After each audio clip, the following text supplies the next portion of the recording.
Welcome back to Music Theory 101. I'm Kalani, and in this video, we are going to be looking at what is an interval.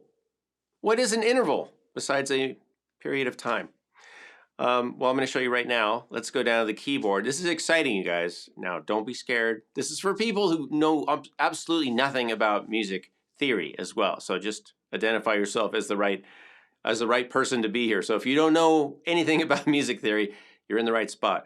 So what is an interval? In music, we hear the term interval, and we hear things like a fifth, and a fourth, and a third, and a major third, and a minor third, and a second, and all these kinds of terms. Now, I'm going to give you an introduction. We'll get into a little bit of the theoretical, but it's very simple, you guys. An interval is a relationship between two notes. It's really a fraction, and I'll show you what I mean. An interval of an octave, and in this case I'm playing C and C, from C to shining C. The interval is made up of the fraction of 2 to 1, meaning the upper note is vibrating or producing a frequency that is twice as fast as the lower one. So 2 to 1. It's doubled up, right? So that's why it sounds very harmonious, very consonant. Because 2 to 1, it's just 2 to 1. It fits right in there. You know, it fits very well. It's not the same. If we had the same, it would be called a unison. And that is, I guess technically it's an interval, although it's kind of a non-interval. I guess it's sort of like how 0 is a number. But a unison would be the same pitch. So if one person's playing the C and another person's playing, they're at a unison. It's not really an interval, but for technical terms, I guess you could call it an interval. So a relationship of 2 to 1 is what we call an octave. All right, so that's our octave. Now we're going to go to one called a fifth, and you've probably heard of an interval called, in this case, or in some cases they call it a perfect fifth. There are a couple perfect intervals, and a fifth sounds like this. It has a very open sound, and one of the reasons for that is that the fraction is a very basic fraction. It's 3 to 2, 3 over 2. Just kind of like, I don't know, putting a triangle inside of a square or something. Very basic, right? Very simple. And so it has a simple sound. It has a very open sound. 3 to 2 is a fifth. And why is it called a fifth? Well, the upper note is the 5th degree of the scale. So if we start on the bottom, 1, 2, 3, 4, 5 up the scale. All right. You don't need to remember that, but this is a fifth, regardless of how many scale degrees are in between it. What makes it a fifth is not necessarily the 5th degree, that it's the 5th degree of the scale, because you can have scales that have different intervals as the 5th degree. What makes it a fifth is the relationship of 3 to 2. So the upper note is vibrating, you know, at a speed that is 1.5 times more, right? Because 1.5 times more than 2 is 3. Does that make sense? 3 to 2. Now, another interval that's really popular is here, and this is called a fourth. But what really makes it a fourth is that the upper note is vibrating at 4 times to the lower notes 3 times. So that's a fraction of 4 to 3, or a ratio of 4 to 3. Now, I'm not going to give you all the numbers, mainly because I don't remember them all, but what I can tell you is that the closer the intervals get, the more complex the fractions get. Now you can look it up, look at interval fractions or interval ratios, and there are people that have spelled it out exactly for you. But let's go to the other intervals right now. So let's start at the bottom and we'll work our way up. Now the closer we get together, the more complex or dissonant, usually, the sound is. So one of the most dissonant sounds is right here. This is what we call a half step of an interval. It's very dissonant because it's very close, but it's not exact. Close, but no cigar. So that's a half step. That's a chromatic note. It's the next door neighbor.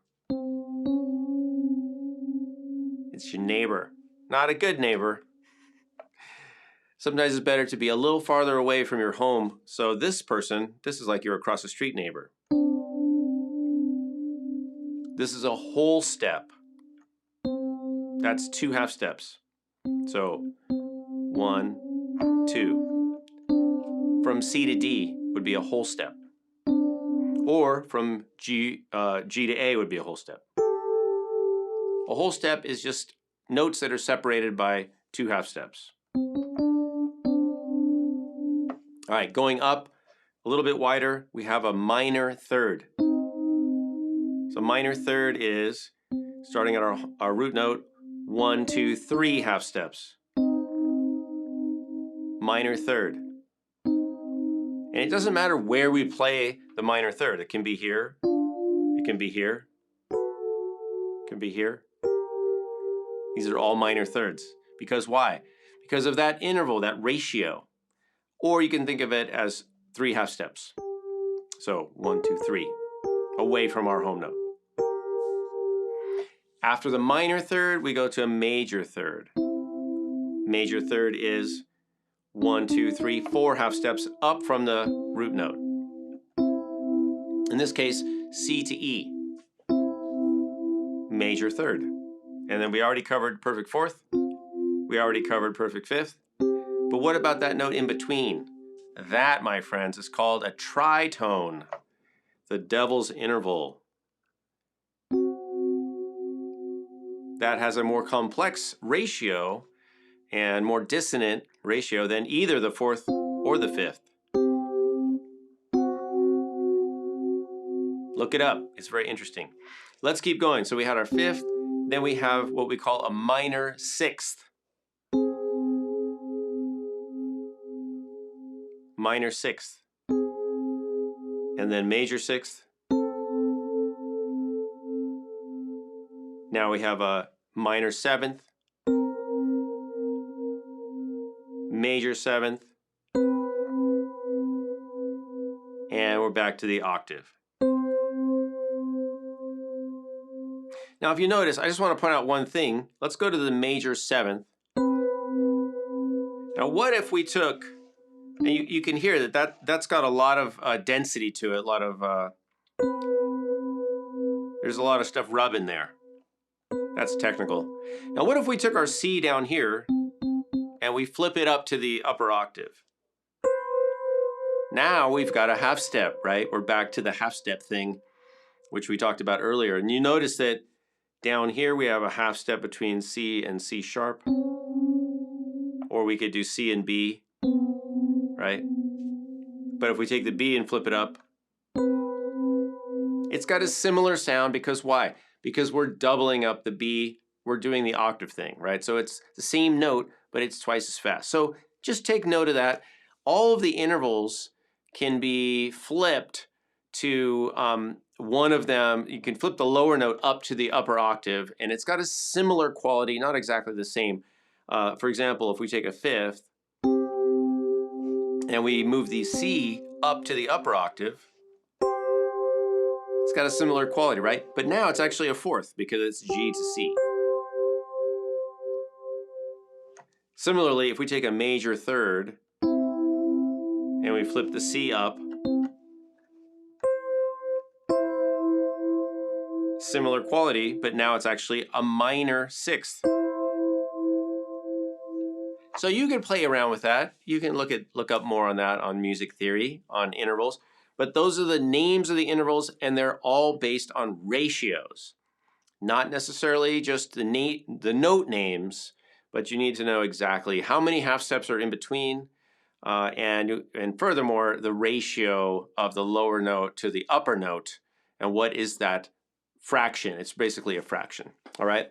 I hope this has been educational. I hope that you've had fun learning with me. If you have and you want to show appreciation, you could chip in at patreon.com/Kalani. You can also join us there for lots of courses and lessons and live events as well. We're going to wrap up this video right now.